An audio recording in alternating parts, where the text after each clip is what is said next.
Good evening. I'm John Gregg asked that I come and represent him this evening. And one of the things that John here tonight, the first question probably asked of all the farmers gone, why are they in the field and should they gamble on the weather? And John would probably tell us not to gamble on the weather, but he would say, oh, there's some other things we shouldn't gamble on. We shouldn't gamble on public education and how important that is as an investment for our young children. John would also tell us don't gamble how important agriculture is to the economy of the state of Indiana, how important roads and bridges are to our community, and particularly when we look at taxes, that we have a fair and equitable tax system. I had the opportunity when I was in state government with Assistant Commissioner of Agriculture, was able to work for John Gregg, who was Speaker of the House from 1996 to 2002. And John was there during the time we had a 50-50 House. And the critical thing we need today is someone that can work on both sides of the aisle carrying legislation. John was the one that we in the Department of the Commission of Agriculture went to carry a lot of our ag legislation, and he understands agriculture. John's an attorney. He's from Knox County in Sullivan, Indiana. He was vice president or president for quite a while, or a couple of years, with Vincennes University, but has a tremendous background to help us. But most of all, I bring you his greetings, and Tom, I want to stay within the time limits and ask you to consider John and the candidacy and his support. Thank you. Well, I want to thank you for the opportunity to speak here tonight on behalf of Representative Todd Rokita, and he regrets that he could not be here to speak to you himself. Representative Rokita was first elected to Congress in 2010, and he currently serves on the House Budget Committee, Education and Workforce Committee, and the House Administration Committee. In addition, Representative Rokita is one of only 2 first-term representatives on the leadership group that is known as the Steering Committee. These positions give him vital input on the House agenda and the platform to advocate for policies important to Indiana's 4th District. Prior to being elected to Congress, he served 2 terms as Indiana's Secretary of State and made that office reform-oriented and operated it on the same budget as it had in 1987. He streamlined the office's operations and reduced the regulatory burden facing Indiana businesses and allowed them to accomplish many tasks online. In Washington, he is continuing this work by implementing policies like the red tape rollback to get government out of the way so entrepreneurs and small businesses can create jobs and grow our economy again. Representative Rokita has focused on keeping the future of our nation in our own hands and reducing the size and scope of the federal government and returning education and health care to state and local control. He is working hard to balance the federal debt and reduce our debt. But Indiana taxpayers, and especially Indiana farmers, must not bear more than their share of cuts. Representative Rokita has been helped greatly in this task by the input of 4th District agriculture community, and their assistance in finding savings in the Farm Bill and other legislation has been invaluable. Congressman Rokita is continuing to work to be accessible in his 4th District constituents and his open offices in downtown Lafayette, as well as Danville and Mitchell. And you should feel free to visit or call any of these offices if you have questions. Thank you very much.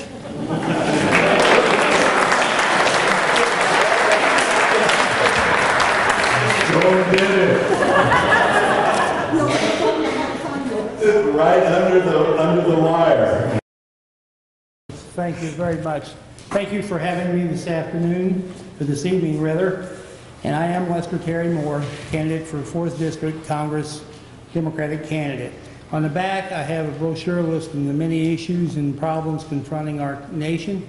And I'm asking you to go to Washington and work on these problems. We have to end the gridlock we have in Washington. We have to get jobs back into this country and create jobs in this country. We have to get a manageable deficit, work that deficit down to where it is manageable for the American people. And at the same time, we can secure our Social Security, Medicare, and many other social programs for our men and women in this country. And with that, I thank you, and I ask for your vote and support tonight. Hi, I am Tera Nelson. I'm running for Congress in District 4. I was born and raised in Lafayette, and I belong to a hardworking class family. I'm a 10-year Farm Bureau member, and my great uncle, Bob Dunbar, was the 2010 Conservation Farmer of the Year.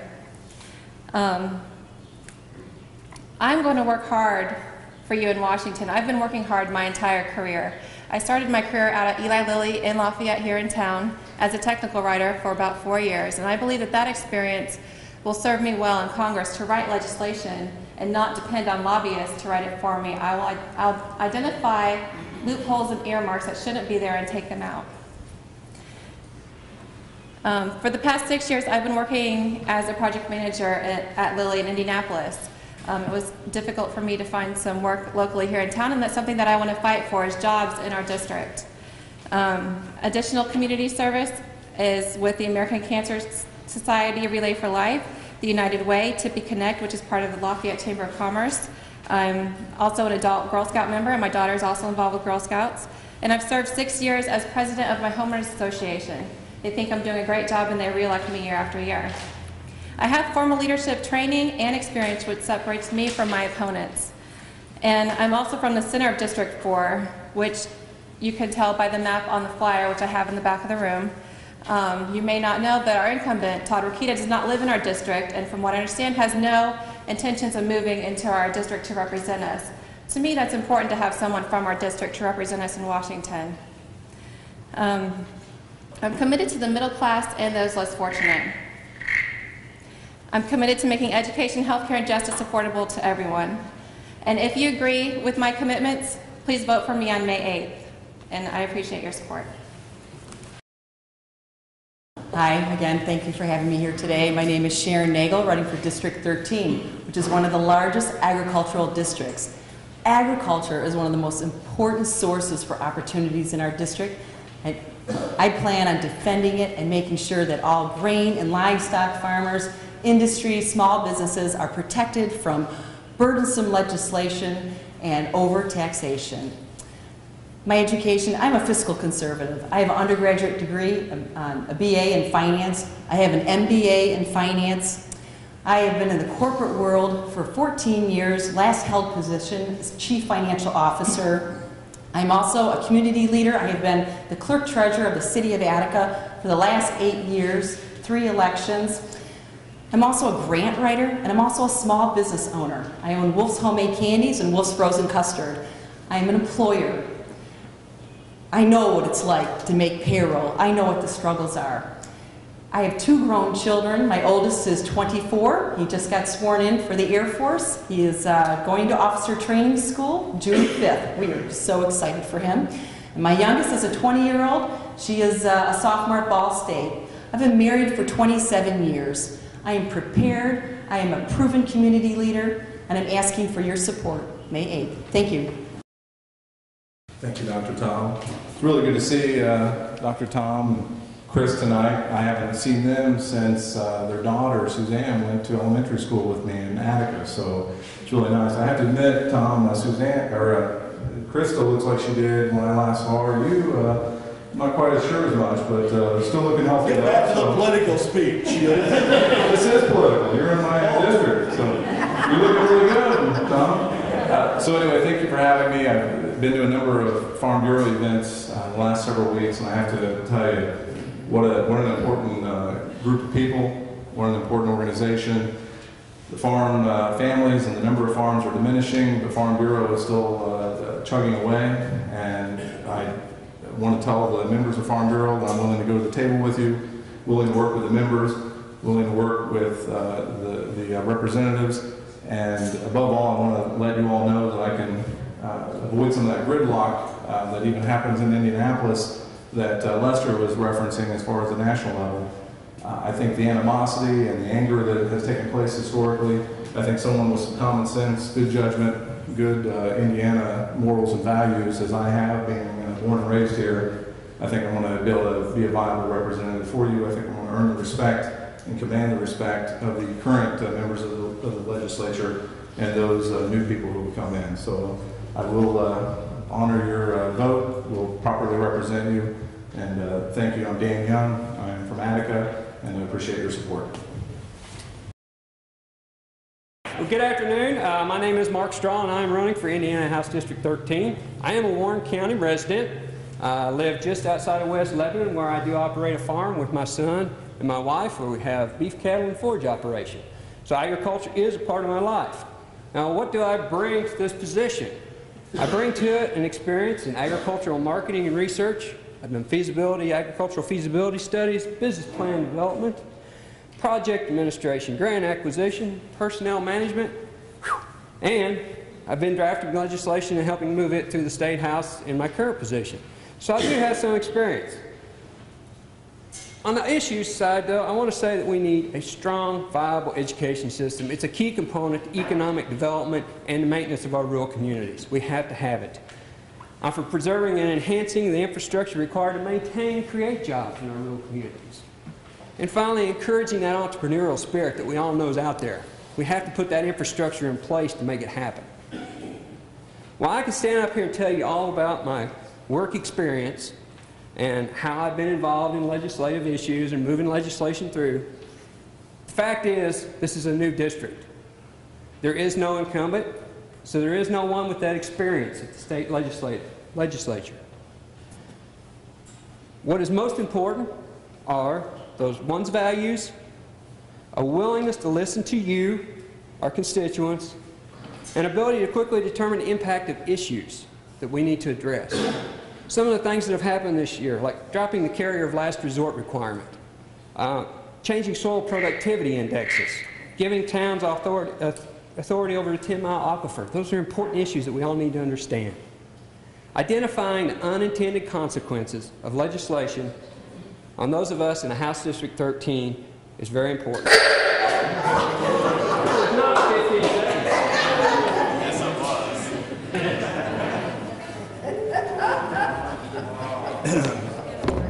Mark, I had 2 words left. well, I think, considering what's happening next, Thank you. very good. Thank you, Tom. As he said, I'm Don Lehe. I currently represent District 15, which is White, Benton, Newton, and Lake County, parts of Lake County. My new district, and I'm pleased to be here with Tippecanoe folks, because as of the next election, I will have part of Tippecanoe County in my district. The new district has White County, parts of Cass, Carroll, Clinton, and the east side of Tippecanoe. I'm from Brookston, own and operate a farm there with my wife and my brothers, my family. I've been there for, I don't want to remember how long, but anyway, I graduated from Purdue in '70, and I was an ag teacher and an FFA instructor for 3 years of my life, so I really enjoyed that. I got an opportunity to go back to the farm, and I've been there ever since, back in 1973, I guess. In the legislature, currently serving on 4 committees in the House, Public Health Committee, which you'll hear more about from Representative Brown, the Elections Committee, the Judiciary Committee, and the one I get the most interest in is the Agriculture Committee. I'm currently fortunate to be the chairman of the Ag Committee, so it's very important that we have those issues come up in the Ag Committee, and we like to deal with those and do what's best for agriculture in Indiana. And we've been able to accomplish several things, and I look forward to continuing that service, and appreciate your support in May and November. Thank you. Well, good evening. It's great to be here. I think one of the most important things that I have learned down at the State House is how important it is to listen.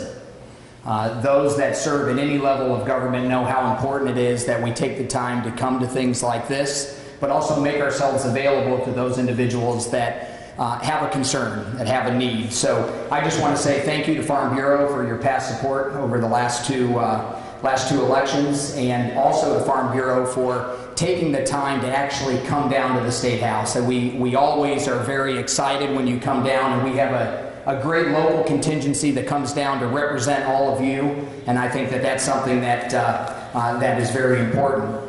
Early in the process, we talked about how important it is to get out and vote. So I just want to say, stay involved, keep talking. The worst type of bill that we have to vote on down in Indianapolis is one that no one has contacted us on. So I'm just very proud to represent this area. We're a 4th generation West Lafayette family, a 3rd generation Purdue graduate on both sides of the family, and I'm very proud to have 3 kids in public schools over in West Lafayette, along with Representative Klinker's grandkids. And so I'm looking forward to, it feels like we just ended the process. Now we're jumping right back into it, but looking forward to getting out there, and wish everyone the best of luck. Thank you. I'm Rick Cornstuble. I've lived in Indiana since 1976. I've lived in Lafayette, Tippecanoe County since 1981. I've been married for 43 years. I'm recently widowed. I have two daughters. One daughter lives in Kokomo. The other daughter lives in Memphis, Tennessee, and has retired from her profession to be a full-time mommy for my two identical twin 2-year-old granddaughters. I have pictures. I spent the first 10 years of my life in a little town called Shakota, Oklahoma. If you all are into country and western music, you know that Carrie Underwood is from Shakota. We are not related, and you do not want to hear me sing. I'm running because I'm concerned about what I see as a concentration of power and authority in Indianapolis. Local people make local decisions better for local people. And that includes our schools, our counties, our cities. What I see now is a movement of power and authority away from the local situations, away from our local schools, and I think that's wrong. We need to restore the things that have been taken away, we need to guard the things we have, and we need to look at expanding the authority and control of local governments, especially in our public schools. I spent 30 years with the Indiana State Teachers Association. I'm a teacher, my wife was a teacher, my mother was a teacher, my grandfather was a teacher. I couldn't tell you how many cousins I have that are teachers. Education is an important part of my life, and it will always be important. It has been something that is the cornerstone of my whole family. Education is the future, as we all know, and if I'm elected, I will do all I can to continue to support public education. I thank you. I appreciate your support if you're a Democrat on May 8th. And if I win the nomination, I would appreciate your support on November 6th. Thank you. I'm Eric Thiel. I'm running for state representative on District 26. Currently, I'm a computer systems administrator at Purdue University. I've been in the computer technology field for about 21 years. I spent 14 years before that on the loading dock at General Foods in Lafayette. What I do for a living is to analyze complex problems and find solutions that work. And that's what I want to bring to Indianapolis. I am not interested in whether an idea comes from right, left, or center. If it's something that makes life better for the people of Indiana, I'm going to vote for it. If it doesn't, I'm going to vote against it. I'm running my campaign with no financial support from organizations, special interest groups, or the party, or even the Farm Bureau, which hasn't offered anything yet either. And the reason I'm doing that is I want to go to Indianapolis, not beholden to anyone. I'm not going to sign any pledges, make any guarantees, or promise anything except what I just said. If it works, I'll vote for it. If it doesn't work, I'll vote against it. Thank you. It's delightful to be here this evening. I'm delighted to be with the Farm Bureau. I've appreciated your support so much and your endorsement the last couple of times I've run for office. It's meant a lot to me. I serve on 3 committees. I serve on Ways and Means Budget Committee, which got rid of the inheritance tax, folks, a phase out for our farmers. That's extremely important this year, and I voted for that. The Veterans and Public Safety Committee, Veterans Affairs, are very important to us right now. As many of you know, we're trying to help our veterans that are coming back with jobs and security. I also serve on Family and Children, which is dealing with child abuse and neglect problems. Loretta Rush, our juvenile judge here, has helped us tremendously with Senate Bill 286, which deals with our children throughout the state. We have a hotline that works sometimes, but not all the time. We're trying to bring back local control, and Loretta Rush was down there several times testifying, both in the Senate and the House, and has really made a tremendous difference. We also had a wonderful bill that gave $80 million, well, we found $320 million in December to all-day kindergarten, full-day K, which is very important to many of us. I'm a teacher of 35 years. I also teach at Lafayette Adult Resource Academy, enjoy my relationship with those people who are immigrants to this country and trying to make it, as many of them are Purdue PhD students. We also gave $80 million, of course, to full-day K, $6 million for the state fair victims, as well as $50 tax credit for many of you who pay taxes and pension stabilization. We work very hard, and I appreciate your support very much in the upcoming election. Thank you very much. Well, I appreciate the opportunity to speak here tonight. Dr. Turpin didn't recognize me, but I took entomology from him back quite a while ago, actually, and I'm pretty sure it was the semester that I met my wife at Purdue, so I have fond memories of my semester with insects at Purdue. The Hockemas have been in District 27 for a very long time. I don't mean to one-up Randy Truitt any, but 5 generations. My great-great-grandfather, and we're going to hear from Holland. So, my parents were graduates from Jeff. Many of you may know my uncle Phil Hurt, who coached and taught at Jeff for over 40 years. So we've been in the area for quite some time. My wife and I both graduated from Purdue. I was a business management major, studied economics and finance at Purdue, so I too am also a fiscal conservative. After my sophomore year at Purdue, I started a real estate company here in town, and that continued for quite some time, and I've had a couple other businesses I've run here in Lafayette area in the meantime. My wife decided I hadn't suffered enough at Purdue, so she suggested I go back and get a law degree, and I did that, went back and got my Juris Doctorate. It was during that time that I had a professor who actually I didn't agree with too often. He actually wrote some of our Internal Revenue Code, which I'll go out on a limb and I will say that I personally am not fond of the Internal Revenue Code. I know that's going to make me unpopular with a lot of people here tonight, but I'll do it anyway. He and I had many nice conversations about that, but he encouraged me to run for state legislature, and I would really appreciate it if you would support me in that effort, and thank you for the opportunity. I've lived in Lafayette all my life, raised 5 children here in the community. My oldest is 30 and my youngest is 21. I have a Ball State grad and two from Ivy Tech, one going into Purdue in the fall. Back in '96, I helped organize a soccer program that is still up and running here in Tippecanoe County. I was a founding member of Historic Jefferson Neighborhood, served 2 years on 9th Street Hill Neighborhood Association as the co-chair, president of Friends of Downtown for 2 years, 8 years in the Fairfield Township Assessor's Office, so I understand property tax from the ground level up. I did that for 8 years, and then when the legislative change happened, I chose not to fight to continue to serve in that capacity. Supported the Mitch Daniels streamlining of government, and for 1.5 years I was the executive director at Wabash Valley Trust for Historic Preservation. I now am back in the county assessor's office as our chief deputy, and hope you continue to support me in District 27. Thank you. No bar.